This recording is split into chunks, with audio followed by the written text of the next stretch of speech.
नमस्कार दोस्तों, आज मैं आपको सावन मास के दूसरे सोमवार व्रत की कथा सुनाने जा रही हूँ। प्रेम से बोलिए भोलेनाथ की जय हो, सावन मास की जय हो। एक गांव में एक छोटा सा परिवार रहता था। उस परिवार में रामू अपने पत्नी सुमन व अपने माँ के साथ रहता था। रामू दिन रात खेतों में काम करता और बड़ी मुश्किल से अपने परिवार का पालन पोषण करता था। रामू की माँ भगवान शिव जी की बड़ी भक्ति किया करती थी। वह दिन रात भगवान के भजन पूजन में लगी रहती, लेकिन उसकी बहू सुमन बिल्कुल इसके विपरीत पूजा पाठ से कोसों दूर और हमेशा खाने पीने और मौज मस्ती में लगी रहती थी।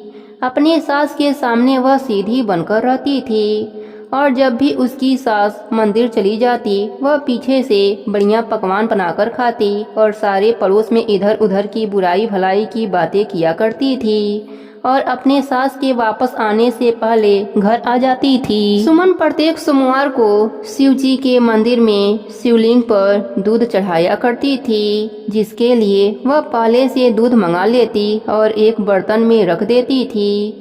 सोमवार को वह दूध शिव जी पर चढ़ा देती थी। सुमन को यह बात अच्छी नहीं लगती। वह सोचती कि मेरी सास बेकार ही इतना दूध बहा देती हैं। एक दिन सुमन ने देखा कि घर में कोई नहीं है और उस बर्तन में जिसमें दूध रखा था, जो शिव जी पर चढ़ाया जाना था, उसमें से चुपचाप उसने आधा दूध निकाल लिया और आधा पानी मिला दिया। सुमन की सास ने हर सोमवार की तरह वह उस दिन भी दूध शिव जी पर चढ़ा दिया। इसी प्रकार 16 सोमवार बीत गए। 16वें सोमवार जब सुमन ने दूध निकाला तो उसकी सास ने देख लिया। उसने अपने बहू से कहा, तुम ऐसा क्यों कर रही हो? इससे शिव जी नाराज हो जाएंगे। तब सुमन ने कहा, माँ जी, मैं तो पिछले 15 सोमवार से ऐसा ही कर रही हूँ। आपके शिव जी को नाराज होना होता तो वह मुझे जरूर दंड दिए होते। आप तो बेकार ही दूध बर्बाद कर देती हैं। यही आधा पानी वाला दूध चढ़ा आइए अपने भोलेनाथ पर, वह इसी से प्रसन्न हो जाएंगे। सुमन की सास दुखी मन से दूध लेकर मंदिर में पहुंची और उसने वह दूध शिव जी पर चढ़ा दिया। फिर वहीं उनके पिंडी के सामने बैठ गई और शिव जी से कहने लगी, हे भोले शंकर, मेरी बहू ने जो पाप किया है उसमें मैं भी भागीदार हूँ। उसने दूध में पानी मिलाया और मैंने वही दूध आपको चढ़ा दिया। आप जो भी दंड देंगे वह मुझे मंजूर होगा। यह कहकर वह दुखी मन से घर चली आई। उसी रात जब सब सो रहे थे तो बाबा भोलेनाथ ने सुमन और सास को सपने में दर्शन दिया और कहा, तुमने मेरी बड़ी सेवा करी है, तुम्हें अब उसका फल मिलना चाहिए। सुमन ने कहा, बाबा, मुझसे बहुत बड़ी भूल हो गई। मैं तो आपके शिवलिंग पर चढ़ाने वाले दूध में से दूध निकाल लेती थी। मुझे आप जो भी दंड देंगे वह मुझे स्वीकार होगा। मेरे भूल को क्षमा कीजिए। सास ने भी कहा, हाँ महाराज, मैं भी इसके पाप में भागीदार हूँ, मुझे भी दंड दीजिए। तब बाबा भोलेनाथ ने सास से कहा, तुमने जो मेरे शिवलिंग पर दूध चढ़ाया उसमें आधा पानी तुम्हारी बहू ने मिलाया, जिससे उसे भी जल चढ़ाने का पुण्य मिल गया। अनजाने में ही तुम्हारी बहू ने भी मेरी पूजा करी है। आज तुम्हें और इसे मेरी सेवा का फल अवश्य मिलेगा। यह कहकर बाबा अंतर ध्यान हो गए। सुमन और उसकी सास की आंखें खुली तो सुबह हो चुकी थी। उन्होंने देखा उनका घर अन्य धन से भर चुका है। चारों तरफ पैसे और अन्य के भंडार भरे हुए हैं। दोनों बाबा भोलेनाथ के सामने नतमस्तक होकर भोलेनाथ की जयकारा लगाने लगी। हे भोलेनाथ, जैसे आपने सास बहू पर प्रसन्न हुए वैसे ही अपने सभी भक्तों पर अपनी कृपा बनाए रखना। प्रेम से बोलिए भोलेनाथ की जय हो, पार्वती माता की जय हो। एक नगर में एक धनी व्यापारी रहता था। दूर दूर तक उसका व्यापार फैला हुआ था। नगर में उस व्यापारी का लोग मान सम्मान करते थे। इतना सब कुछ होने पर भी वह व्यापारी बहुत दुखी था, क्योंकि उस व्यापारी का कोई भी पुत्र न था। दिन रात एक ही चिंता सताती रहती कि उसके मृत्यु के बाद इतने बड़े व्यापार और धन संपत्ति को कौन संभालेगा। पुत्र पाने की इच्छा से वह व्यापारी प्रति सोमवार व्रत पूजा किया करता था। शिवालय में घी का दीपक जलाया करता था। उस व्यापारी की भक्ति देखकर एक दिन माता ने शिव जी से कहा, हे प्राणनाथ, यह व्यापारी आपका सच्चा भक्त है। कितने दिनों से यह सोमवार का व्रत और पूजा नियमित कर रहा है। प्रभु, आप इस व्यापारी की मनोकामना पूरी कर दीजिए। भगवान शिव ने मुस्कुराते हुए कहा, हे पार्वती, इस संसार में सबको उसके कर्म के अनुसार फल की प्राप्ति होती है। प्राणी जैसा कर्म करता है उन्हें वैसा ही फल प्राप्त होता है। इसके बावजूद भी पार्वती माता नहीं मानी। उन्होंने आग्रह करते हुए कहा, नहीं प्राणनाथ, आपको इस व्यापारी की इच्छा पूरी करनी ही पड़ेगी। यह आपका अनन्य भक्त है। प्रति सोमवार व्रत करके आपका विधिवत पूजा करता है और पूजा अर्चना के बाद आपको भोग लगाकर एक समय भोजन करता है। आपको इससे पुत्र प्राप्ति का वरदान देना होगा। माता का इतना आग्रह देखकर भगवान शिव ने कहा, तुम्हारे आग्रह पर मैं इस व्यापारी को पुत्र प्राप्ति का वरदान देता हूँ, लेकिन इसका पुत्र 16 वर्ष से अधिक जीवित नहीं रहेगा। उसी रात भगवान शिव ने उस व्यापारी को सपने में दर्शन देकर उसे पुत्र का वरदान दिया। साथ ही उसके पुत्र के 16 वर्ष तक जीवित रहने की बात भी बताई। भगवान के वरदान से व्यापारी को खुशी तो हुई, लेकिन पुत्र की अल्पायु की चिंता ने उस खुशी को नष्ट कर दिया। व्यापारी पहले की तरह सोमवार का व्रत करता रहा। कुछ समय पश्चात उसके घर एक सुंदर पुत्र उत्पन्न हुआ। पुत्र के जन्म से व्यापारी के घर में खुशियां भर गई। बहुत धूमधाम से पुत्र जन्म का समारोह मनाया गया। व्यापारी को पुत्र जन्म की अधिक खुशी नहीं हुई, क्योंकि उसको अपने पुत्र की अल्पायु का रहस्य पता था। यह रहस्य घर में किसी को नहीं पता था। जब पुत्र 12 वर्ष का हुआ तो शिक्षा के लिए उसे वाराणसी भेजने का निश्चय किया। बच्चे के मामा को बुलाया और कहा कि पुत्र को शिक्षा प्राप्त करने के लिए वाराणसी छोड़ आओ। लड़का अपने मामा के साथ शिक्षा प्राप्त करने के लिए चल दिया। मामा और भांजा जहाँ रात्रि विश्राम के लिए रुकते वहीं यज्ञ करते और ब्राह्मणों को भोजन कराते थे। लंबी यात्रा के बाद मामा और भांजा एक नगर में पहुँचे। उस नगर में राजा की कन्या के विवाह की खुशी में पूरा नगर को सजाया गया था। निश्चित समय पर बारात आ गई, लेकिन वर के पिता अपने बेटे के एक आंख से काने होने के कारण बहुत चिंतित था। उसे इस बात का भय सता रहा था कि राजा को इस बात का पता चलने पर विवाह से इनकार कर देंगे, इससे उसकी बदनामी होगी। वर के पिता ने उस लड़के को देखा तो उसके मन में एक विचार आया। उसने सोचा, क्यों न इस लड़के को दुल्हा बनाकर राजकुमारी से विवाह करा दूं। विवाह के बाद इसे धन देकर विदा कर दूंगा और राजकुमारी को अपने नगर में ले जाऊंगा। वर के पिता ने इस विषय में बात करी। मामा ने धन के लालच में इस बात को स्वीकार कर लिया। लड़के को दुल्हा का वस्त्र पहनाकर राजकुमारी से विवाह करा दिया गया। राजा ने बहुत सा धन देकर राजकुमारी को विदा किया।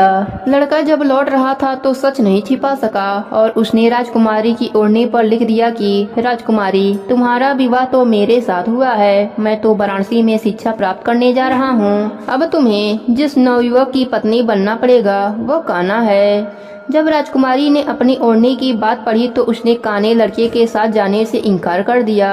राजा ने सारी बातें जानकर राजकुमारी को महल में रख लिया। उधर लड़का अपने मामा के साथ वाराणसी पहुंच गया। गुरुकुल में पढ़ना शुरू कर दिया। जब उसकी आयु 16 वर्ष पूरी हुई तो उसने यज्ञ कराया, ब्राह्मणों को भोजन कराया और अन्य वस्त्र दान में दिया। रात में अपने शयन कक्ष में सो गया। शिव जी के वरदान के अनुसार शयन अवस्था में ही उसके प्राण पखेरु उड़ गए। सूर्य उदय पर मामा ने भांजे को मृत्यु देखकर रोने पीटने लगा। आसपास के लोग भी एकत्रित होकर दुख प्रकट करने लगे। पार्वती माता सब देख रही थीं। पार्वती माता ने भगवान शिव जी से कहा, प्राणनाथ, मुझे इसके रोने की स्वर सहन नहीं हो रहा है। आप इसके कष्ट को दूर करें। शिव जी और माता अदृश्य रूप में समीप जाकर देखा और माता ने भगवान शिव जी से निवेदन किया, हे प्राणनाथ, आप इस लड़के को जीवित कर दीजिए, नहीं तो इसके माता पिता पुत्र के मृत्यु के कारण रो रो कर अपने प्राण को त्याग देंगे। इसके पिता आपके परम भक्त हैं। वर्षों से सोमवार व्रत करते हुए आपका विधिवत पूजा कर रहे हैं। माता के आग्रह पर भोलेनाथ ने लड़के को जीवित होने का वरदान दे दिया। कुछ ही पलों में वह लड़का जीवित होकर उठ बैठा। शिक्षा समाप्त करके लड़का मामा के साथ अपने नगर की ओर चल दिया। दोनों चलते हुए उसी नगर में पहुँचे जहाँ उसका विवाह हुआ था। उस नगर में भी यज्ञ का आयोजन किया। समीप से गुजरते हुए नगर के राजा ने यज्ञ का आयोजन देखा। राजा ने लड़के को तुरंत पहचान लिया।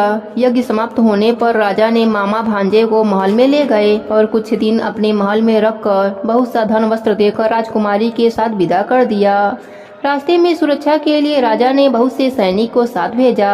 नगर में पहुंचते ही एक सिपाही को घर भेजकर अपने आगमन की सूचना भेजी। अपने बेटे के जीवित वापस लौटने की सूचना से व्यापारी बहुत प्रसन्न हुआ। भूखे प्यासे रहकर व्यापारी और उसकी पत्नी बेटे की प्रतीक्षा कर रहे थे। उन्होंने प्रतिज्ञा कर रखी थी कि यदि उन्हें अपने बेटे के मृत्यु का समाचार मिला तो दोनों अपने प्राण को त्याग देंगे। व्यापारी अपनी पत्नी और मित्रों के साथ नगर के द्वार पर पहुंचा। अपने बेटे के विवाह का समाचार सुनकर पुत्रवधू राजकुमारी को देखकर उसकी खुशी का ठिकाना न रहा। रात में भगवान शिव जी ने व्यापारी को सपना दिया कि हे सृष्टि, मैंने तेरे सोमवार के व्रत करने और व्रत की कथा सुनने से प्रसन्न होकर तेरे पुत्र की लंबी आयु प्रदान की है। व्यापारी बहुत प्रसन्न हुआ। सोमवार का व्रत करने से व्यापारी के घर में खुशियां लौट आई। शास्त्रों में लिखा है कि जो स्त्री या पुरुष सोमवार की विधिवत व्रत करते और व्रत की कथा सुनते हैं, उनकी सभी इच्छाएं भगवान भोलेनाथ पूरी कर देते हैं। प्रेम से बोले भोलेनाथ की जय हो। आर्याव्रत में चित्रवर्मा नाम के एक राजा थे। वे दुष्टों को दंड देने के लिए यमराज के समान समझे जाते थे। वे धर्म मर्यादाओं के रक्षक, कुमार्गामी पुरुषों को दंड देकर राह बनाने वाले, समस्त यज्ञों का अनुष्ठान करने वाले और शरणार्थियों की रक्षा करने में सक्षम थे। भगवान शिव और भगवान विष्णु में उनकी बहुत भक्ति थी। राजा चित्रवर्मा ने अनेक परम पराक्रमी पुत्रों को पाकर अंत में एक सुंदर रूप वाली कन्या प्राप्त करी।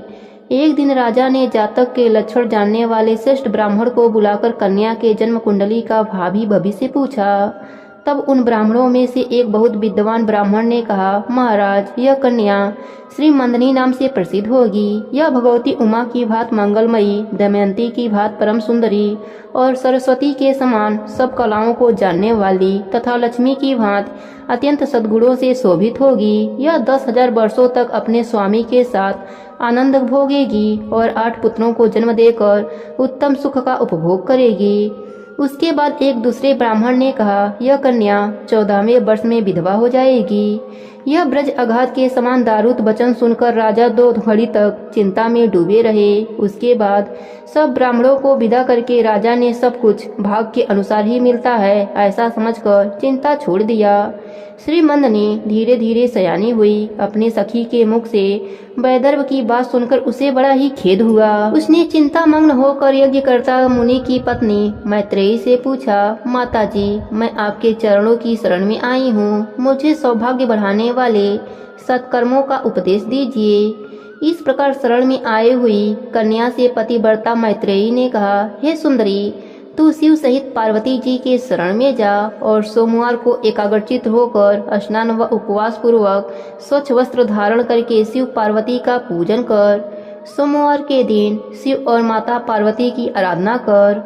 बड़ी से भी बड़ी आपत्ति पड़ने पर भी तू उससे मुक्त हो जाएगी। घोर से घोर एवं भयंकर महाक्लेश में पड़कर भी तू इस शिव पूजा को मत छोड़ना। इसके प्रभाव से महान भय से पार हो जाओगी। इस प्रकार श्री मंदनी को आश्वासन देकर पतिव्रता मैत्रेयी आश्रम में चली गईं। राजकुमारी ने उनके कथना अनुसार भगवान शिव जी का पूजन करना आरंभ कर दिया। निषद देश में नंद की पत्नी दमयंती के गर्भ से इंद्रसेन नाम के पुत्र उत्पन्न हुआ था। राजा इंद्रसेन के पुत्र चंद्रागत हुए। राजा चित्रवर्मा ने चंद्रागत के साथ विधि विधान के साथ अपने पुत्री मंदनी का विवाह कर दिया। उस विवाह में बड़ा उत्सव हुआ था। विवाह के पश्चात चंद्रागत कुछ काल तक ससुराल में ही रहे। एक दिन राजकुमार यमुना के पार जाने के लिए कुछ मित्रों के साथ नाव पर सवार हुए। भाग्यवश नाव यमुना के लहर में मल्लाहों सहित डूब गई। यमुना के दोनों तटों पर बड़ा भारी हाहाकार मच गया। इस दुर्घटना को देखने वाले के विलाप से सारा आकाशमंडल गूंज उठा। डूबने वालों में से कुछ तो मर गए और कुछ ग्रास के पेट में चले गए तथा राजकुमार और कुछ लोग उस महाजल में अदृश्य हो गए। यह समाचार सुनकर राजा चित्रवर्मा बड़े व्याकुल हुए और यमुना के किनारे आकर मूर्छित होकर गिर पड़े। श्री मंदनी ने भी जब यह समाचार सुना तो वह अचेत होकर धरती पर गिर पड़ी। राजा इंद्रसेन अपने पुत्र के डूबने का समाचार पाकर रानियों सहित बहुत दुखी हुए और सुध बुध खोकर गिर पड़े। तदंतर बड़े बूढ़ों के समझाने पर राजा चित्रवर्मा धीरे धीरे नगर में आए और उन्होंने अपने पुत्री को धीरज बढ़ाया। राजा चित्रवर्मा ने जल में डूबे हुए अपने दामाद का अंतिम संस्कार किया तथा उनके आए हुए बंधु बांधवों से करवाया। पतिव्रता श्री मंदिनी ने चिता में बैठकर पति लोक में जाने का विचार किया, परंतु उसके पिता ने स्नेह बस रोक दिया। तब वह विधवा जीवन व्यतीत करने लगी। मुनि पत्नी मैत्रेयी ने जिस शुभ सोमवार व्रत का उपदेश दिया था उसे सादर पारायण श्री मंदिनी ने विधवा होने पर भी नहीं छोड़ा। इस प्रकार 14वें वर्ष में अत्यंत दारुद दुख पाकर भगवान शिव जी के चरणों का चिंतन करने लगी। शिव जी की आराधना करते करते उसके 3 वर्ष व्यतीत हो गए। उधर पुत्र शोक से पीड़ित हुए राजा इंद्रसेन को बलपूर्वक दबाकर उनके भाइयों ने सारा राज्य छीन लिया और उन्हें पत्नी सहित पकड़कर कालगृह में डाल दिया। इंद्रसेन के पुत्र यमुना में डूबने के बाद नीचे नीचे गहराई में उतरने लगे। बहुत नीचे जाने पर उन्होंने नागों को जल में क्रीड़ा करते हुए देखा। राजकुमार को देखकर वह भी विस्मित हो गए और उन्हें पाताल लोक में ले गए। वहाँ राजकुमार ने दक्षक नागों के अद्भुत नगर में प्रवेश किया और इंद्र के भवन के समान मनोहर महल को देखा जो बड़े बड़े रत्नों से प्रकाश दे रहा था। भगवान सूर्य के समान दक्षक नाग को सभा में विराजमान देख राजकुमार ने प्रणाम किया और हाथ जोड़कर खड़े हो गए। दक्षक के तेज से उनके नेत्र चौकड़िया रहे थे। नागराज ने राजकुमार को देखकर उन नागिनों से पूछा, यह कौन है और कहां से आया है? उन्होंने उत्तर दिया, हमने इसे यमुना जल के भीतर देखा है। इसका परिचय न जानने के कारण इसे आपके पास लाए हैं। तब दक्षक ने राजकुमार से पूछा, तुम किसके पुत्र हो? कौन सा तुम्हारा नगर है और यहाँ पर तुम्हारा कैसे आगमन हुआ है? राजपुत्र ने कहा, भूमंडल में निषद नाम से प्रसिद्ध एक नगर है। उसके स्वामी राजा नल महायशस्वी हैं। उनके पुत्र इंद्रसेन हुए और इंद्रसेन का पुत्र मैं हुआ। मेरा नाम चंद्रागत है। मैं अभी विवाह करके ससुराल में ही रुका था और यमुना जी के जल में विहार करता हुआ दैव की प्रेरणा से डूब गया। यह नाग कन्याएं मुझे आपके पास लाई हैं। पिछले जन्म के पुण्य से मैंने आपके दर्शन किया है। आज मैं धन्य हो गया। मेरे माता पिता कृतार्थ हो गए क्योंकि आपने दया करके मेरी ओर देखा और मुझसे वार्तालाप किया। इस प्रकार अत्यंत मनोहर उदारता पूर्वक वचन सुनकर दक्षक ने कहा, राजकुमार तुम भय ना करो, धैर्य रखो और बताओ संपूर्ण देवताओं में किसकी पूजा करते हो? राजकुमार ने कहा, जो संपूर्ण देवों में महादेव कहे जाते हैं उन्हीं उमापति भगवान शिव जी की मैं पूजा करता हूँ, जो विधाता के भी विधाता, कारक के भी कारक और तेजों में सर्वोपरि हैं। वह भगवान शंकर मेरे द्वारा पूजित होते हैं। राजकुमार की यह बात सुनकर दक्षक का चित्त प्रसन्न हो गया। उनके हृदय में महादेव जी के प्रति नूतन भक्ति भाव उदय हो आया और वह उससे इस प्रकार बोले, हे राजन, तुम्हारा कल्याण हो।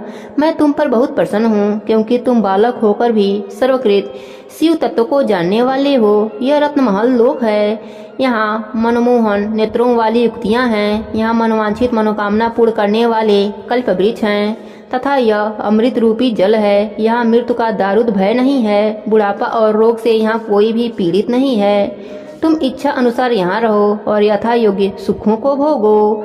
नागराज के ऐसा कहने पर राजकुमार हाथ जोड़कर बोले, नागराज, मैंने समय पर विवाह किया है। मेरी पत्नी उत्तम व्रत का पालन करने वाली और शिव पूजा परायण है और मैं अपने माता पिता का इकलौता पुत्र हूँ। वह सब लोग इस समय मुझे मरा हुआ मानकर महान शोक से गिर रहे होंगे, अतः मुझे किसी भी प्रकार अधिक समय तक यहाँ ठहरना उचित नहीं लग रहा है। आप कृपा करके मुझे उसी मनुष्य रूप में पुनः पहुँचा दीजिए। नागराज दक्षक ने कहा, राजकुमार, तुम जब जब मुझे याद करोगे तब तब तुम्हारे सामने मैं प्रकट हो जाऊंगा। ऐसा कहकर उन्होंने राजकुमार को एक सुंदर अस्त्र भेंट किया जो इच्छा के अनुसार चलने वाला था।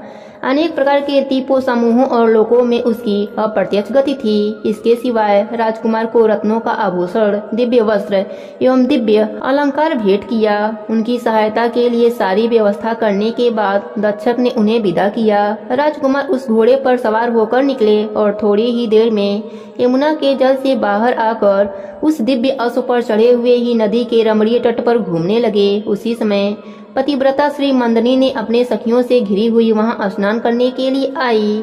उसने यमुना के तट पर राजकुमार को भ्रमण करते हुए देखा। दिव्य अश्व पर आरूढ़ हुए अपूर्व आकार वाले उन राजकुमार को देखकर वह उन्हीं की ओर दृष्टि लगाए खड़ी हो गई।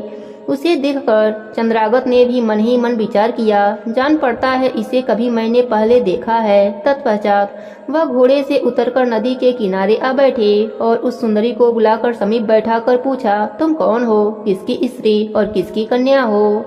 श्रीमंदनी लज्जावश स्वयं कुछ न बोल सकी।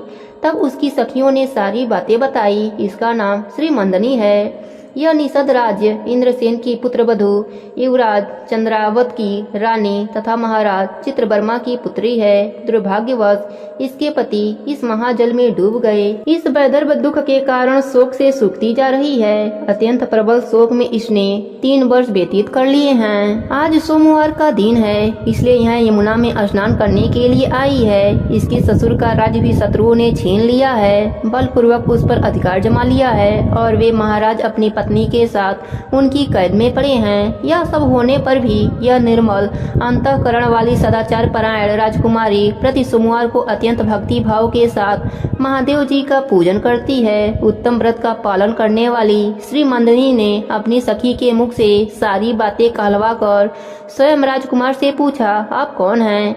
आपने मेरे वृत्तांत को एक स्नेही के भांति क्यों पूछा है? महाबाहु, मुझे ऐसा जान पड़ता है कि पहले भी हमने आपको देखा है। इतना कहकर राजकुमारी श्रीमंद ने आंखों से आंसू की धारा बहाती हुई बहुत देर तक फूट फूट कर रोती रही और मूर्छित होकर पृथ्वी पर गिर पड़ी। अपनी प्रियतमा के शोक का कारण सुनकर चंद्रागत भी शोक से व्याकुल होकर 2 घड़ी तक चुपचाप बैठे रहे। तदंतर श्रीमंदनी उठकर राजकुमार के ओर बारंबार निहारने लगी। उसने पहले देखे हुए अंग चिन्हों, स्वर्ण आदि लक्षणों, रंग रूप आदि का परीक्षण करके यह निश्चय किया कि अवश्य यही मेरे पति हैं, क्योंकि मेरा हृदय प्रेम से अधीर होकर इन्हीं में अनुरक्त हो रहा है। परंतु क्या मुझ अभागिन को अपने मरे हुए पति का दर्शन हो सकता है? यह सपना है, यह भ्रम, अथवा मुनि पत्नी मैत्रेयी जो मुझे यह कहा है कि तुम भारी से भी भारी विपत्ति में इस व्रत का पालन करती रहना, उसी का तो यह फल नहीं है। एक श्रेष्ठ ब्राह्मण ने भी मेरा 10,000 वर्षों का सौभाग्य बतलाया था। उन ब्राह्मण देवता का यह वचन अवश्य ही सत्य होगा। यह ईश्वर के बिना कौन जान सकता है? इस प्रकार भांति भांति का विचार करके उसका संदेह दूर हो गया। तब लज्जा से उसने अपने मुख को नीचे की ओर कर लिया। उस समय राजकुमार ने कहा, हे भद्रे, मैं तुम्हारे पति के माता पिता को यह समाचार बताने जा रहा हूँ। तुम्हारे पति तुमसे शीघ्र ही मिलेंगे। यह कहकर राजकुमार घोड़े पर सवार होकर अपने राज्य में जा पहुँचे। वहाँ नगर के समीप जाने पर उन्होंने साथ आए हुए नाग राजकुमार को राजगद्दी पर आरूढ़ हुए राजा के पास भेजा। नाग राजकुमार शीघ्र ही राजा के पास जाकर कहा, तुम सब लोग महाराजेंद्र सिंह को अविलंब कालगृह से मुक्त कर दो और सिंहासन छोड़कर हट जाओ। महाराज के पुत्र चंद्रागत पाताल लोक से लौटकर यहाँ आए हुए हैं। तुम आनाकानी ना करो, नहीं तो चंद्रागत तुम्हारे प्राण को हर लेंगे। नाग राजकुमार के कहे हुए यह सारी बातें सुनकर शत्रुओं ने भी बहुत अच्छा कहकर उनकी आज्ञा स्वीकार कर ली और महाराजेंद्र को उनके खोए हुए पुत्र को पुनः लौट आने का समाचार बताकर उनका सिंहासन उन्हें लौटा दिया। महाराज को प्रसन्न करके भी वह लोग भयभीत होते रहे। मेरा पुत्र आ रहा है, यह बात सुनकर राजा प्रेम के आंसू बहाते हुए आनंद में डूब गए। यही दशा महारानी की भी थी। तदंतर सब नागरिक आगे जाकर चंद्रागत से मिले और उन्हें हृदय से लगाकर महाराज के समीप लाए। अपने भवन में प्रवेश करके आंसू वर्षा करते हुए राजकुमार ने माता पिता के चरणों में प्रणाम किया। चरणों में पड़े हुए पुत्र को उठाकर राजा ने हृदय से लगा लिया। फिर क्रमशः सब माताओं को प्रणाम करके उनका आशीर्वाद ले राजकुमार गुरुओं से मिले और उन्होंने सबको यथायोग्य उपहार दिया। पुनः सबके साथ राजसभा में बैठकर अपना सब वृतांत पिता से निवेदन किया और नागराज दक्षक से मिलने की बात भी बताई। राजकुमार का चरित्र देख और सुनकर राजा इंद्रसेन हर्ष से विह्वल हो गए।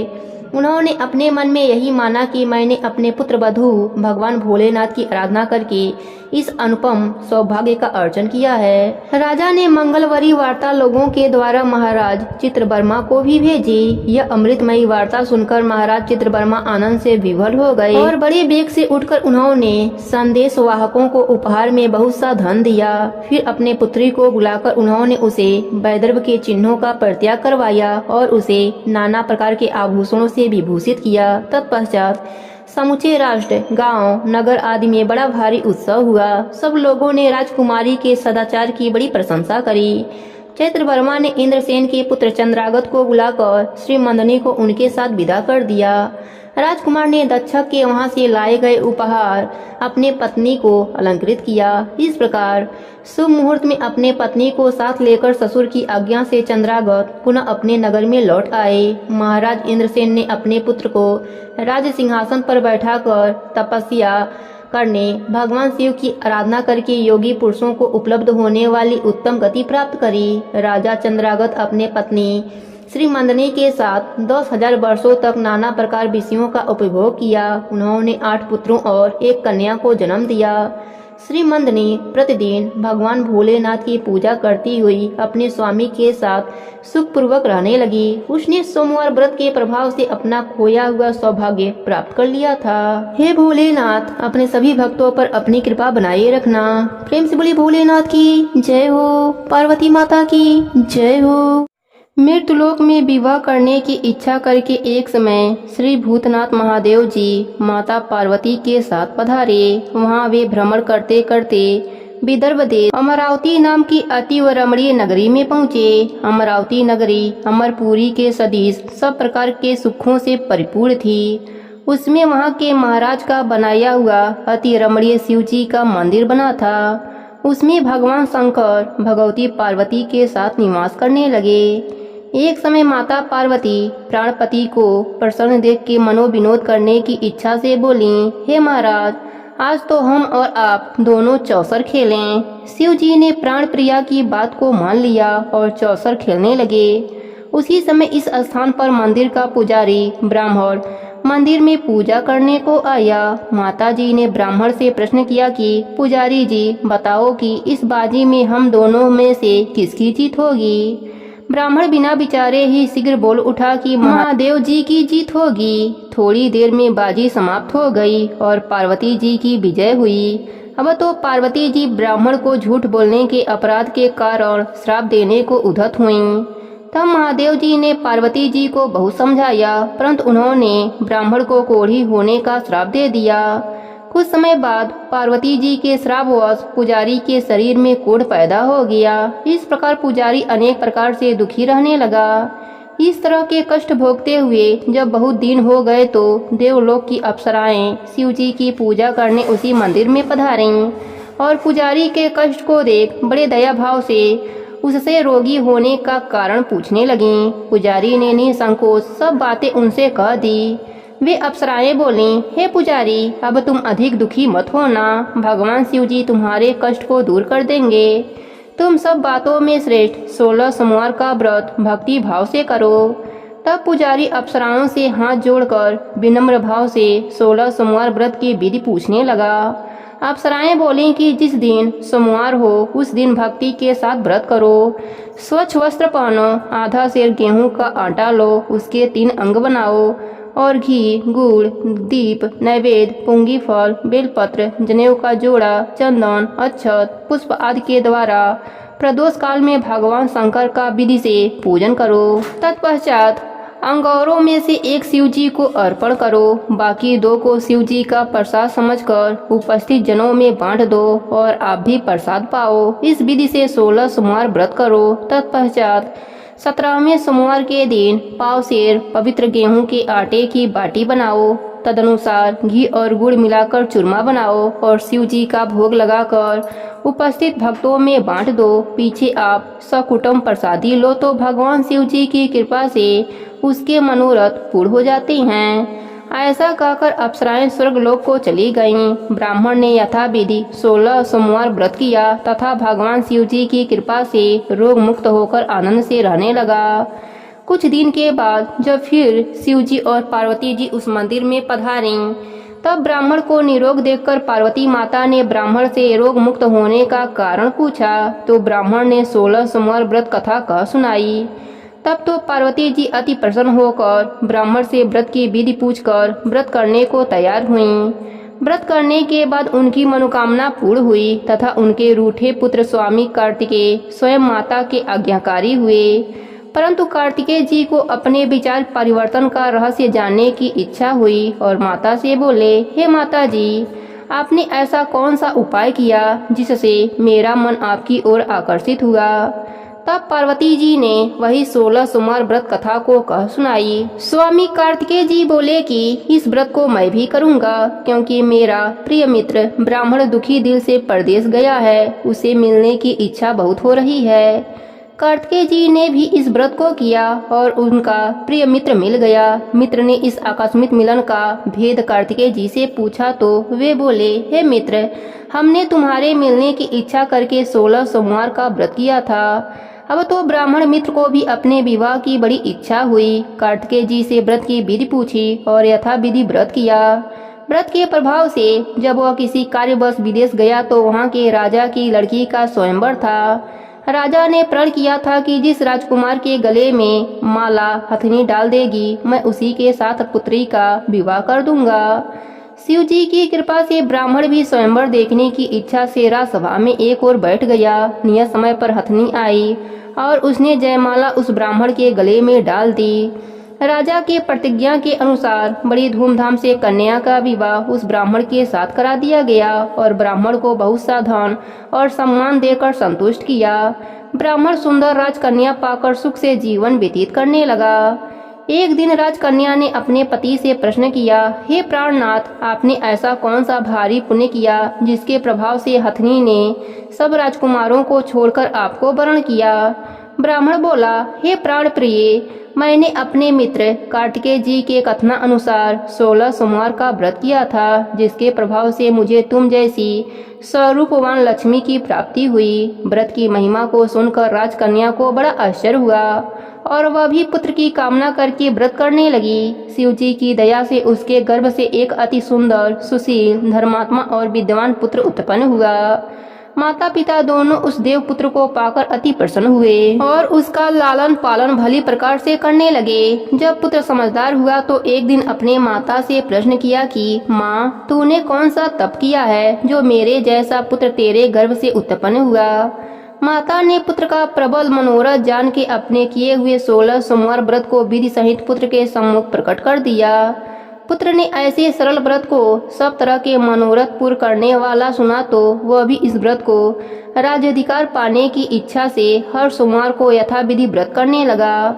उसी समय एक देश के वृद्ध राजा के दूतों ने आकर उसको एक राजकन्या के लिए वरण किया। राजा ने अपने पुत्री का विवाह ऐसे सर्वगुण संपन्न ब्राह्मण युवक के साथ करके बड़ा सुख प्राप्त किया।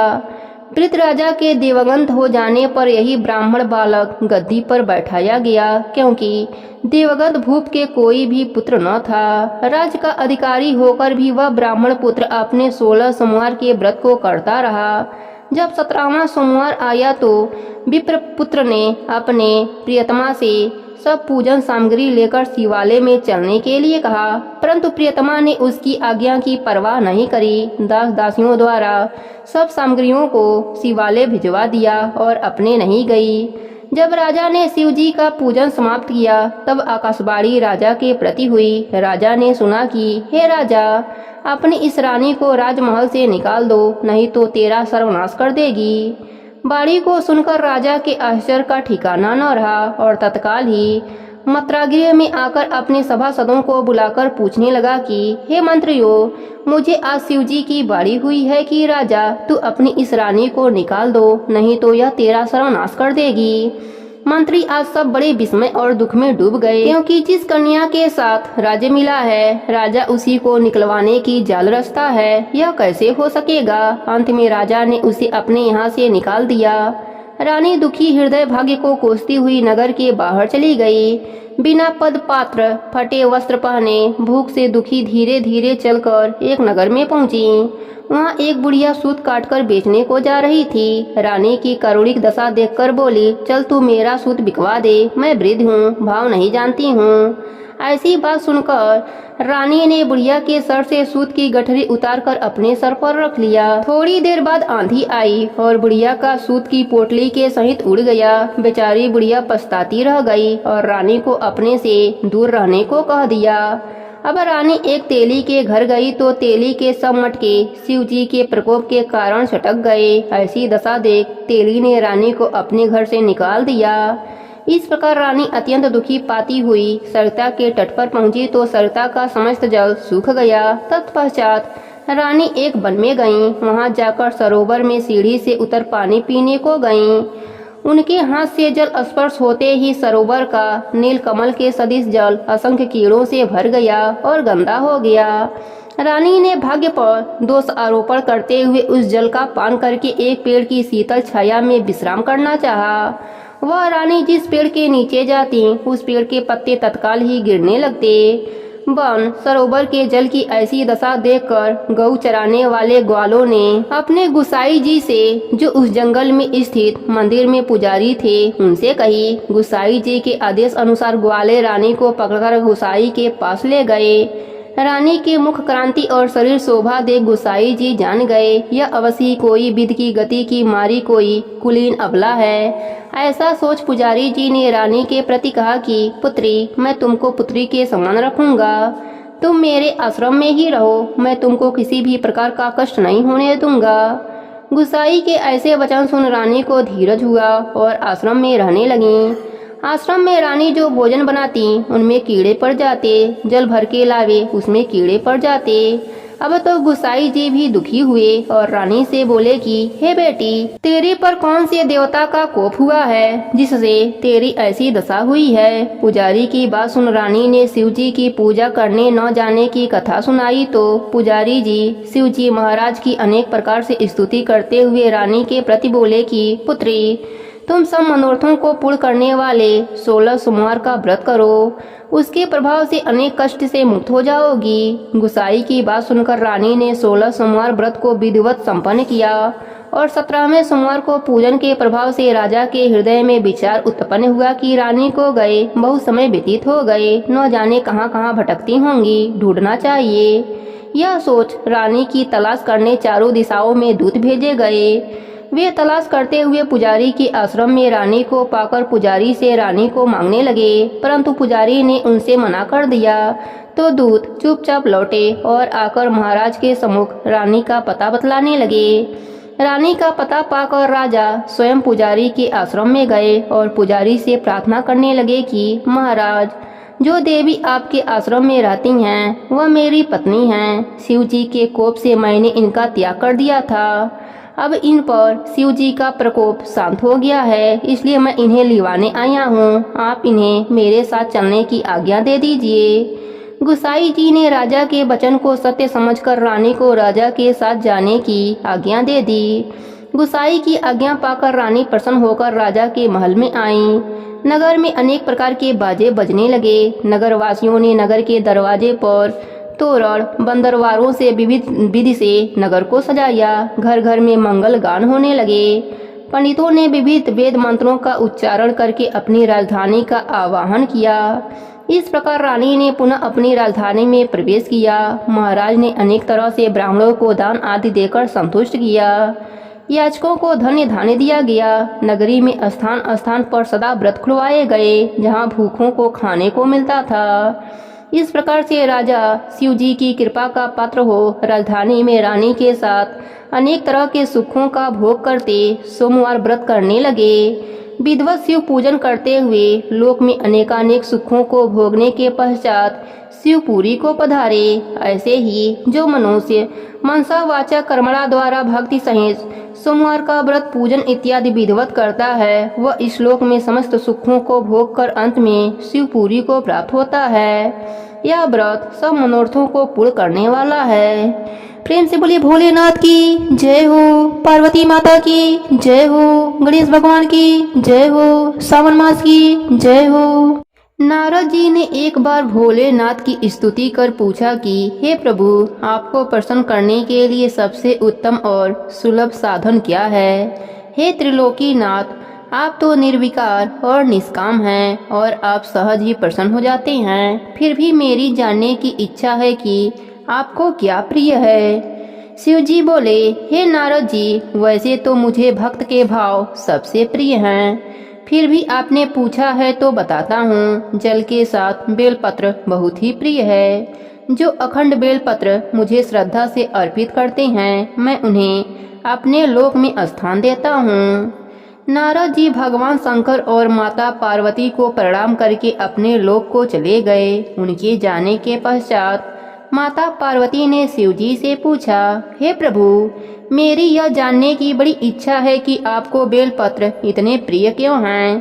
कृपया करके मेरी जिज्ञासा शांत करें। शिव जी बोले, हे शिवे, बेल के पत्ते मेरी जटा के समान हैं। उनकी 3 पत्र यानी 3 पत्ते ऋग्वेद, यजुर्वेद और सामवेद है। शाखाएं समस्त शास्त्र का स्वरूप है। बेल वृक्ष को आप पृथ्वी का कल्प वृक्ष समझो, जो ब्रह्मा विष्णु शिव स्वरूप है। हे पार्वती, स्वयं माँ लक्ष्मी ने शैल पर्वत पर बिल्व वृक्ष रूप में जन्म लिया था। इस कारण भी बेल का वृक्ष मेरे लिए अति प्रिय है। माँ लक्ष्मी ने बिल्व का रूप धरा, यह सुनकर पार्वती जी कौतूहल में पड़ गईं।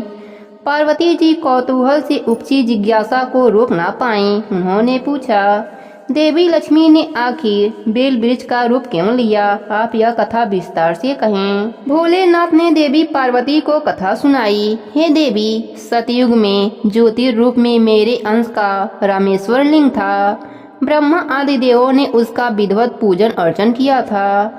इसका परिणाम यह हुआ कि मेरे अनुग्रह से बाली देवी सबकी प्रिय हो गईं। वह भगवान विष्णु को सतत प्रिय हो गईं। मेरे प्रभाव से भगवान केशव के मन में वाग देवी के लिए जितनी प्रीति उपजी, वह स्वयं लक्ष्मी को नहीं भाई। लक्ष्मी देवी का श्री हरि के प्रति मन में कुछ दुराव पैदा हो गया। वह चिंतित और रुष्ट होकर चुपचाप परम उत्तम श्री शैल पर्वत पर चली गईं। वहां उन्होंने तप करने का निर्णय लिया और उत्तम स्थान का चयन करने लगीं। माँ लक्ष्मी ने उत्तम स्थान का निश्चय करके मेरे लिंग विग्रह की उग्र तपस्या प्रारंभ कर दिया। उनकी तपस्या कठोरतम होती जा रही थी। हे परमेश्वरी, कुछ समय बाद माँ लक्ष्मी जी ने मेरे लिंग विग्रह से थोड़ा ऊर्ध्व में एक वृक्ष का रूप धारण कर लिया। अपने पत्तों और पुष्प द्वारा निरंतर मेरा पूजन करने लगी। इस तरह माँ लक्ष्मी ने 1 करोड़ वर्ष तक घोर आराधना करी। अंततः उन्हें मेरा अनुग्रह प्राप्त हुआ। मैं वहाँ प्रकट हुआ और देवी से इस घोर तप की आकांक्षा पूछकर वरदान देने को तैयार हुआ। माँ लक्ष्मी ने मांगा कि श्री हरि के हृदय में मेरे प्रभाव से वाग देवी के लिए जो स्नेह हुआ है वह समाप्त हो जाए। शिव जी बोले, मैंने माँ लक्ष्मी को समझाया कि श्री हरि के हृदय में आपके अतिरिक्त किसी और के लिए कोई प्रेम नहीं है। वाग देवी के प्रति उनका प्रेम नहीं अपितु श्रद्धा है।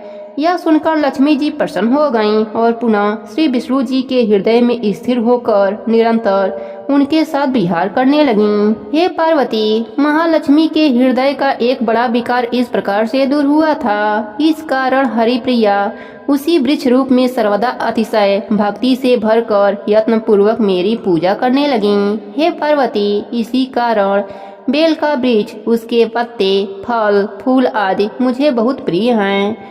मैं निरंजन स्थान में बेल वृक्ष का आश्रय लेकर रहता हूँ। हे पार्वती, मेरी इस कथा को जो भी मनुष्य श्रावण मास में सुनेंगे, उनके घर में लक्ष्मी जी का वास रहेगा और मेरी भी कृपा उन भक्तों पर सदा बनी रहेगी। प्रेम से बोले भोलेनाथ की जय हो, पार्वती माता की जय हो, लक्ष्मी माता की जय हो। एक बार महादेव जी और माता पार्वती मनुष्य रूप धारण करके जंगल में विचरण कर रहे थे। तभी रास्ते में उन्हें मनोहर सरोवर दिखाई दिया। उस सरोवर की सुंदरता देख माता पार्वती ने महादेव जी से जल क्रीड़ा करने का आग्रह किया, जिसके बाद दोनों सरोवर में जाकर जल क्रीड़ा करने लगे। उसी दौरान शिव जी का प्रिय अस्क्रब हो गया। तब शिव जी ने उसे एक पत्ते पर रखकर वहीं रख दिया। जल क्रीड़ा में उत्पन्न उस वीर से 5 कन्याओं का जन्म हुआ। यह कन्याएं मनुष्य रूप में जन्म न लेकर सर्प रूप में जन्मी थीं, परंतु सर्प होने के बावजूद भी इन कन्याओं के जन्म से माता पार्वती बिल्कुल अनजान थीं। यह बात माता पार्वती को नहीं पता था कि उनकी 5 कन्याओं ने धरती लोक पर जन्म ले लिया था। महादेव जी यह सब जानते थे कि यह 5 सर्प कन्याएं उनकी पुत्री हैं और भोलेनाथ अपने पुत्रियों को अपनी आंखों के सामने बड़ा होते देखना चाहते थे।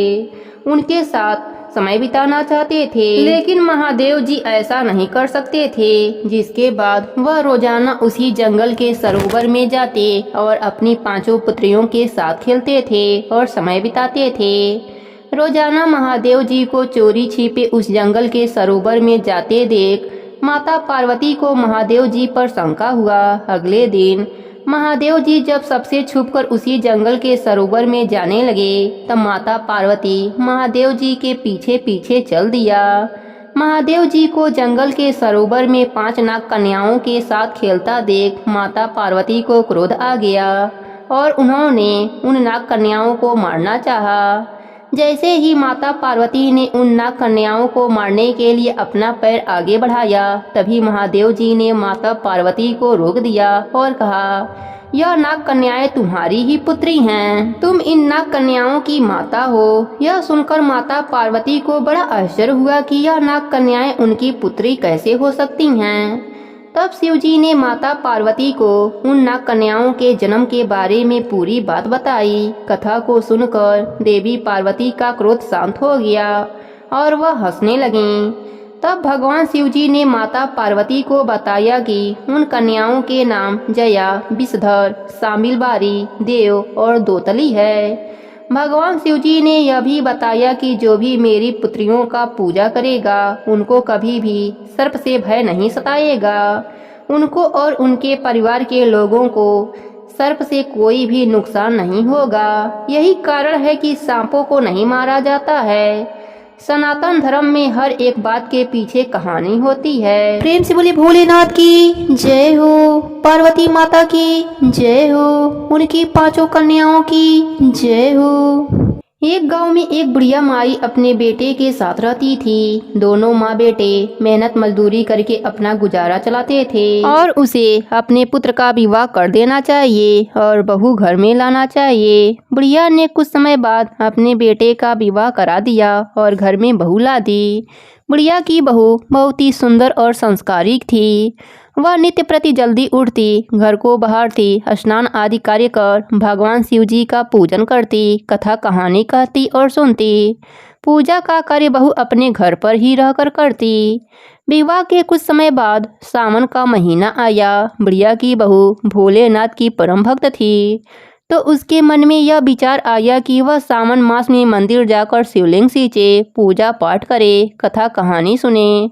उसने अपने मन की बात को अपने सास से कहा, माँ जी, सावन मास शुरू हो गया है, मैं शिवालय जाकर पूजा पाठ करना चाहती हूँ, शिवलिंग सींचना चाहती हूँ। परंतु बुढ़िया माई ने उसे ऐसा करने से रोक दिया। उसने कहा, घर में ही पूजा पाठ कर लो, मंदिर जाने से काफी समय खराब हो जाएंगे, इतने में तो घर का सारा काम हो जाएगा। सास की बात सुनकर बहू उदास हो गई। बहू कुछ कर भी नहीं सकती थी, अतः वह उदास होकर घर के कार्यों में लग गई। पर उस दिन उसने कुछ भी अन्य जल ग्रहण नहीं किया। अगले दिन बहू कुएं पर जल भरने गई तो रास्ते में उसने देखा गांव की कुछ लड़कियां पूजा की थाली सजाकर मंदिर की ओर जा रही हैं। उसने उनको रोका और पूछा, आप लोग कहाँ जा रही हैं? उन्होंने कहा, सावन का महीना शुरू हो गया है, हम सब भगवान भोलेनाथ की पूजा करने मंदिर में जा रहे हैं। यह सुनकर बहू के मुख पर उदासी आ गई। लड़कियों ने पूछा, आप हमारी बात सुनकर उदास क्यों हो गईं? क्या आपको शिव पूजा नहीं भाती? बहू बोली, नहीं, ऐसी बात नहीं है, वह तो मेरे आराध्य देव हैं, लेकिन मेरी सास मुझे मंदिर में पूजा के लिए नहीं जाने देती है। लड़कियों ने कहा, आप चिंता मत कीजिए, आप हर रोज इसी समय जब पानी भरने आया कीजिए, तब हमारे साथ मंदिर में पूजा कर लिया करना। बहू बोली, मेरे पास पूजा की कोई सामग्री नहीं है, घर से लाऊंगी तो सास को पता चल जाएगा। लड़कियों ने कहा, कोई बात नहीं, आप हमारी पूजन सामग्री से पूजा कर लेना। यह सुनकर बहू बहुत खुश हो गई। अब बहू हर रोज लड़कियों के साथ मंदिर जाने लगी, वहाँ शिवलिंग सींचने लगी और भक्ति भाव से भोलेनाथ का पूजन करती। भोलेनाथ से कहती, मैंने अपने सास से इस बात को छिपाया है, इसके लिए मुझे क्षमा कर देना प्रभु। ऐसे ही पूजा पाठ करते करते पूरा सावन मास समाप्त हो गया। जब सावन मास का अंतिम दिन आया तो बहू ने सोचा, पूरा महीना मैंने उन लड़कियों की सामग्री से पूजन किया है, आज तो मुझे कुछ अपना भोलेनाथ को अर्पित करना चाहिए। ऐसा सोचकर उसने नाक से अपने सोने की नथ को उतारी और धोकर शिवलिंग पर अर्पित कर दिया। पूजा पाठ समाप्त कर घर आ गई। अब घर आकर बहू सास से नजरें छिपाते हुए इधर उधर फिरने लगी, क्योंकि उसे डर था कि जब सास उसकी नाक में नथ नहीं देखेगी तो उससे जरूर पूछेगी कि नथ कहाँ गई। ऐसा करते करते दोपहर हो गया। तभी अचानक से सास की नजर उसके नाक पर पड़ी। नाक देखकर सास ने पूछा, बहू तुम्हारी नथ कहाँ गई? बहू बोली, माँ जी मुझे नहीं पता, कहीं गिर गई होगी। सास ने कहा, आज तुम कहाँ कहाँ गई थी, बताओ, हम वहीं पर नथ को ढूंढेंगे। बहू ने कहा, सुबह कुएं पर जल भरने गई थी, उस समय मेरे नाक में नथ थी, फिर बाद में गोबर का कंडा पाथने गई थी। तब सास ने कहा, चलो वहाँ चलकर खोजते हैं। सास बहू दोनों वहाँ पहुँच गए। सास बहू से कहा, एक कंडा तोड़कर देखते हैं, और वह दोनों कंडे तोड़ने लगे। दोनों ने जैसे ही कंडा तोड़ा, दोनों के कंडे में एक एक नथ निकला। सास ने कहा, नथ तो एक ही गिरी थी, दो कैसे हो गई? सास ने फिर एक और गोबर का कंडा तोड़ा, उसमें भी नथ। अब सास कंडे तोड़ती जाए और सब में नथ निकलती जाए। सास ने बहू की ओर देखा और पूछा, यह क्या माजरा है? तब बहू ने सास से क्षमा मांगते हुए सारी बात बताई और कहा, यह भोलेनाथ का आशीर्वाद है। आज मैंने सावन माह के आखिरी दिन पर उन्हें एक नथ अर्पित किया था और उन्होंने मुझे इतनी सारी वापस कर दिया। सास बहू की बात सुनकर कहा, सावन मास में स्नान, दान, जप, तप और व्रत का इतना महत्व है तो अगली बार हम दोनों मिलकर शिवलिंग सींचेंगे, पूजा पाठ करेंगे। अगले साल सावन मास आने पर दोनों सास बहू ने स्नान किया, शिवलिंग सींचा, पूजा पाठ, जप तप, व्रत और कथा कहानी का नेम नित नियम से निभाया। भगवान भोलेनाथ की कृपा से बुढ़िया का घर अन्न धन के भंडार से भर गया और उसकी बहू को एक सुंदर सा पुत्र हुआ। उनकी सभी मनोकामनाएं भोलेनाथ ने पूरी कर दी। हे भोलेनाथ, जैसे आपने सास बहू पर अपनी कृपा करी, वैसे ही अपने सभी भक्तों पर अपनी कृपा बनाए रखना।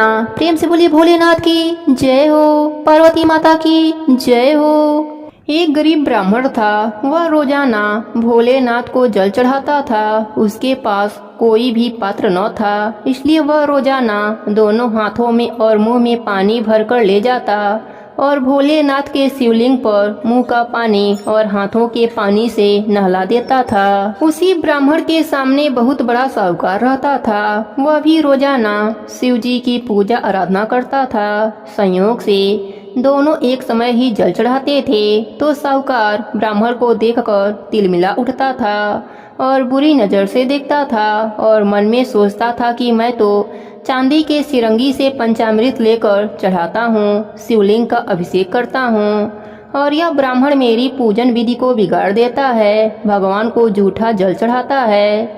साहूकार कई बार ब्राह्मण को समझाया कि तो मुंह में पानी मत लाया करो, मेरे सिरंगी से लेकर जल चढ़ा लिया करो, लेकिन ब्राह्मण तो अपनी धुन में लगा रहता था और साहूकार की बातों का ध्यान नहीं देता था।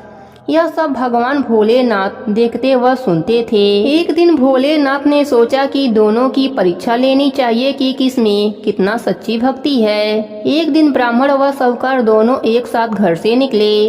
दोनों भगवान की पूजा करने जा रहे थे। भोलेनाथ ने आधी तूफान चला दिया और ब्राह्मण तो तूफान से भी नहीं घबराया और आगे बढ़ गया और साहूकार जैसे ही जाने लगा, उसके थाली में रखी पूजन सामग्री उलट पुलट गई। आक, धतूरा, बेलपत्र, चंदन, रोली, मौली, चावल, फूलमाला सब तूफान से नीचे गिर गए। साहूकार तो घबरा गया। सोचा कि ऐसा तूफान आ रहा है, मैं आज मंदिर नहीं जाऊंगा और वापस घर जाने लगा। लेकिन पीछे से वापस देखा कि ब्राह्मण तो मंदिर जा रहा है, मैं भी हिम्मत करके जाता हूँ। साहूकार ने वापस से थाली लगाई और आगे बढ़ा। थोड़ी ही दूर पर एक सूखी नदी थी। भगवान ने सोचा यह दोनों तो एक परीक्षा में पास हो गए, अब दूसरी मुसीबत करना चाहिए। तो भगवान ने उस सूखी नदी में बाढ़ चला दिया।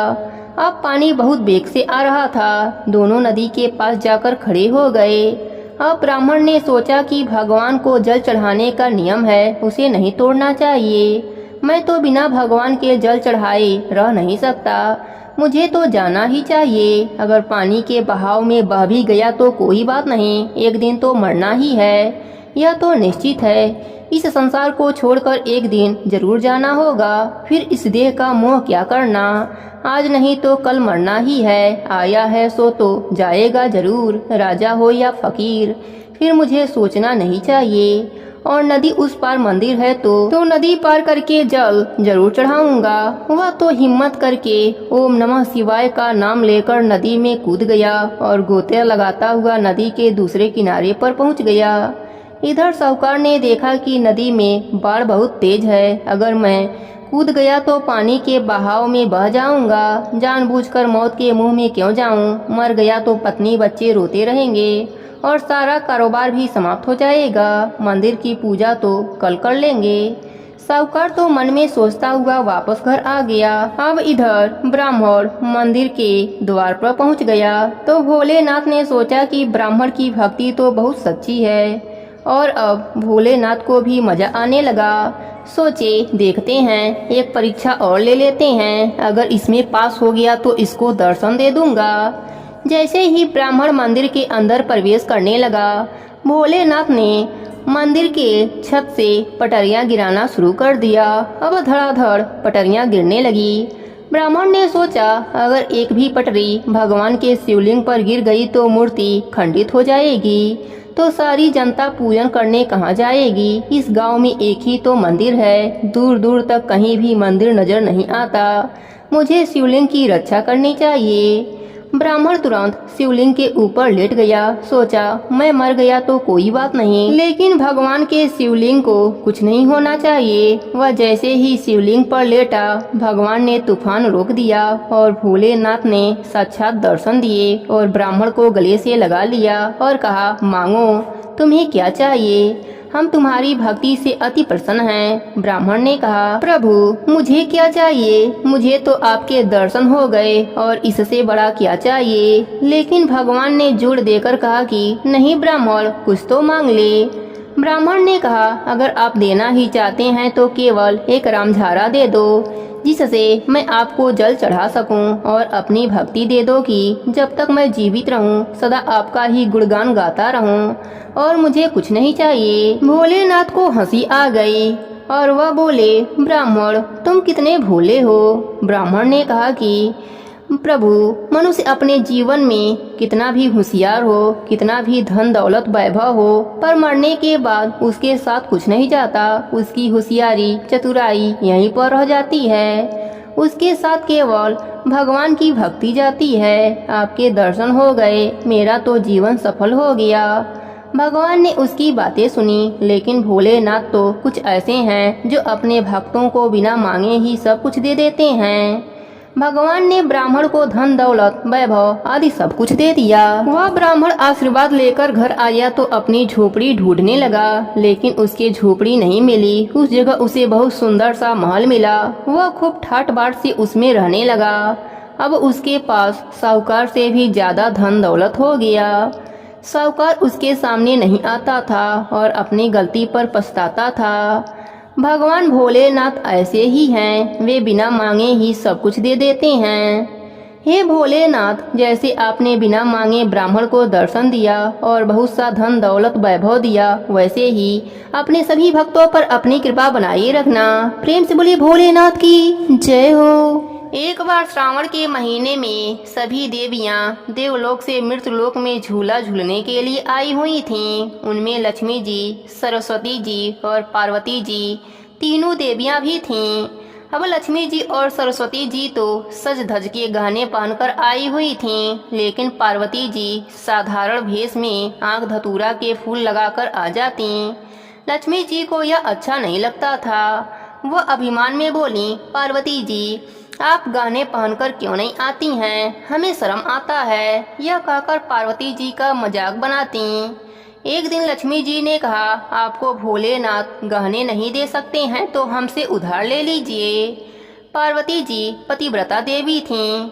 उनको अच्छा नहीं लगा। फिर भी लक्ष्मी जी के कहने पर पार्वती जी ने कहा, मैं प्रभु से पूछकर कल बताऊंगी। अब पार्वती जी भोलेनाथ के सामने जाकर बैठ गईं। भोलेनाथ कैलाश पर्वत पर ध्यान लगाकर बैठे थे। ध्यान से उठे तो पार्वती जी से पूछा कि आज आपको क्या चाहिए। पार्वती जी ने कहा, आपको कैसे पता कि मुझे कुछ चाहिए। भोलेनाथ ने कहा कि तुमको कुछ भी पूछना होता है तब तुम सामने आकर बैठ जाती हो।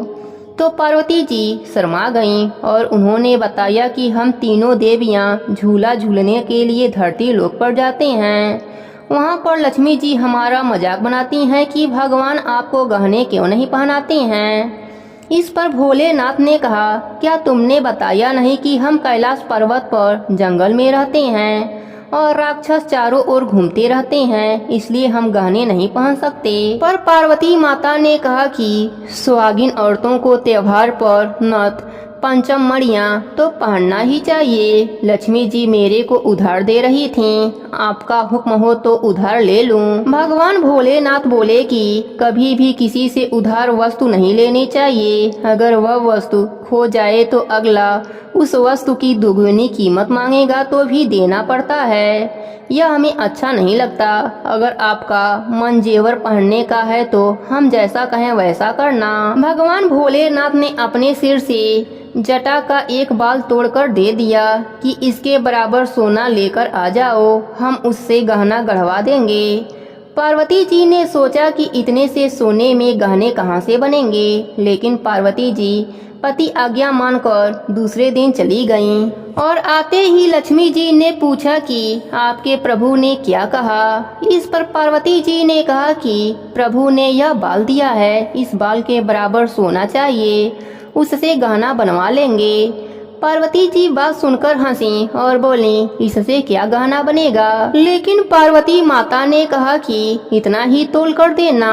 झूला झूलने के बाद गांव की स्त्रियों से तराजू मंगवाया और उसमें बाल के बराबर सोना तोलने लगी। लक्ष्मी जी ने पूरा जेवर ही उतारकर तराजू में रख दिया, लेकिन बाल भारी रहता और गहने हल्के रहते। लक्ष्मी जी घबरा गईं कि अब क्या करें, पूरे जेवर भी बाल से हल्के हैं, अगर सोना नहीं दिया तो भगवान हमें श्राप दे देंगे। इधर लक्ष्मी जी, सरस्वती जी, पार्वती जी जब अपने लोक में नहीं पहुंची तो तीनों देवों ने आपस में बात करके खोजते खोजते वहां आ गए। वहां जैसे ही लक्ष्मी जी तराजू में बैठने लगीं, विष्णु भगवान ने आकर आवाज लगाया कि हे देवी, हमें छोड़कर शिव जी के पास क्यों जा रही हैं? सोने के साथ आप क्यों तौल रही हैं? अब लक्ष्मी जी आवाज सुनते ही तीनों देवों के तरफ देखा और आंखों में आंसू आ गए और विष्णु भगवान के पांव पकड़कर बोली, हे प्रभु, हमें माफ कर दीजिए, हमें घमंड हो गया था, इसलिए पार्वती जी का मजाक बनाया, अब इस बात से हमें बचाइए। विष्णु भगवान बोले, जिसका मजाक किया उससे ही माफी मांगो। भगवान शिव जी और माता पार्वती दोनों से ही माता लक्ष्मी ने माफी मांगी और कहा कि इसका पश्चाताप कैसे होगा। इस पर भगवान शिव जी बोले, आपने श्रावण के महीने में सोमवार के दिन मजाक उड़ाया है, अब श्रावण के सोमवार का व्रत करो और इन्हीं आंख धतूरों से जितनी मजाक बनाई थी उतना शिव गौरी की पूजा करो।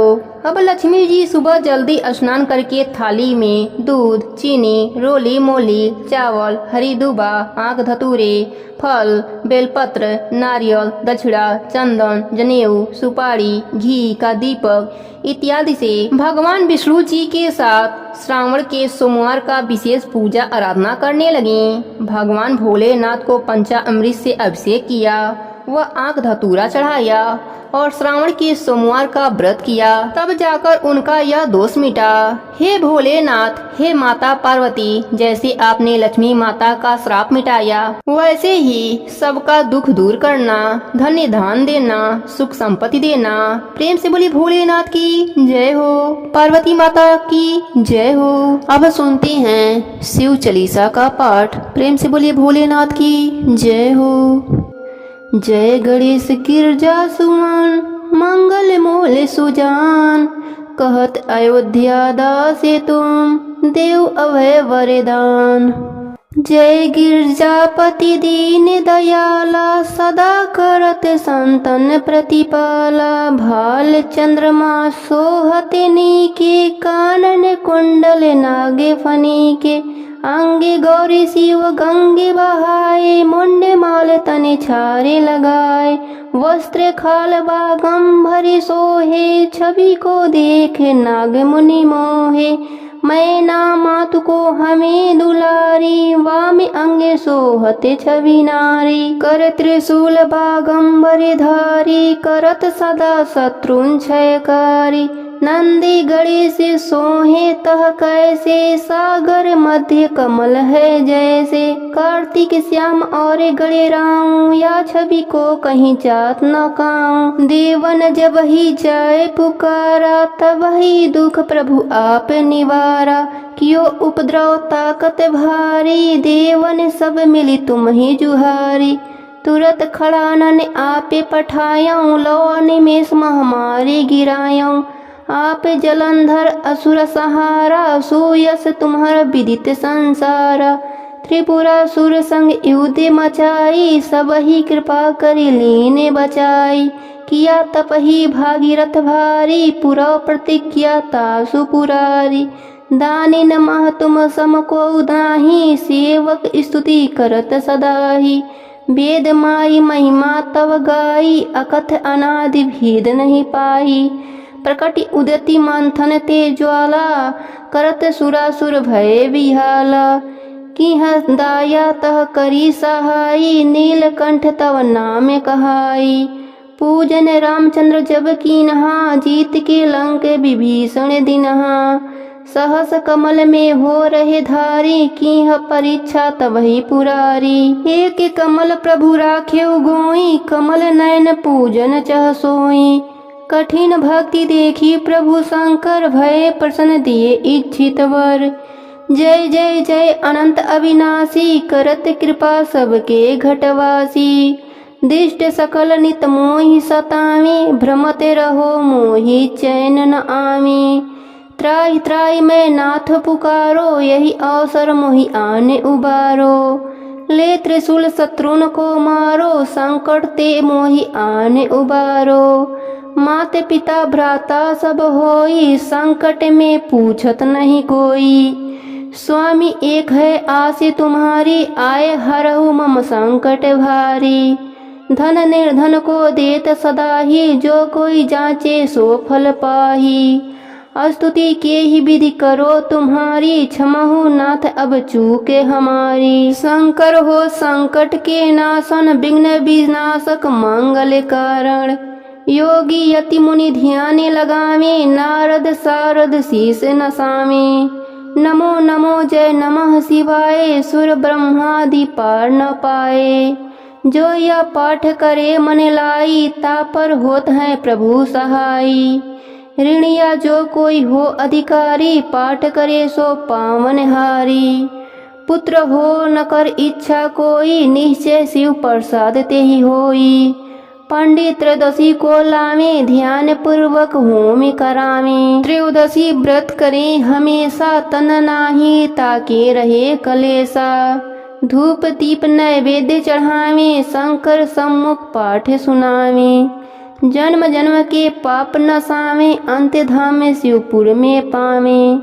कहत अयोध्या आसे तुम्हारी, जानी सकल दुख हरहु हमारी। जय जय जय जय त्रिपुरारी, हम आए हैं शरण तुम्हारी। प्रेम से बोलिए भोलेनाथ की जय हो। जय शिव ओमकारा, भज शिव ओमकारा। ब्रह्मा विष्णु सदा शिव अर्धागनी धारा। ये कानन चतुरानन पंचानन राजे। हंसानन गरुरासन वृषवाहन साजे। दो भुजे चारे चतुर भुजे, 10 भुजे अति सोहे। त्रिगुण रूप निरखते, त्रिभुवन जन मोहे। अच्छे माला वने माला, मुंडे माला धारी। त्रिपुरारी कंसारी करे मालाधारी श्वेतांबर पीतांबर बागांबर अंगे सनकादिक गरुड़ादिक भूतादिक संगे करके मध्य कमंडलु चक्र त्रिशूलधारी सुखहारी दुखहारी जग पालनकारी ब्रह्मा विष्णु सदा शिव जानत अभिवेका प्रणवाक्षर में शोभित या तीनों एका त्रिगुण स्वामी जी की आरती जो कोई नर गावे भजत शिवानंद स्वामी सुख संपत्ति पावे जय शिव ओंकारा भज शिव ओंकारा ब्रह्मा विष्णु सदा शिव अर्धाग्नि धारा। प्रेम से बोले भोलेनाथ की जय हो, पार्वती माता की जय हो, सावन मास की जय हो।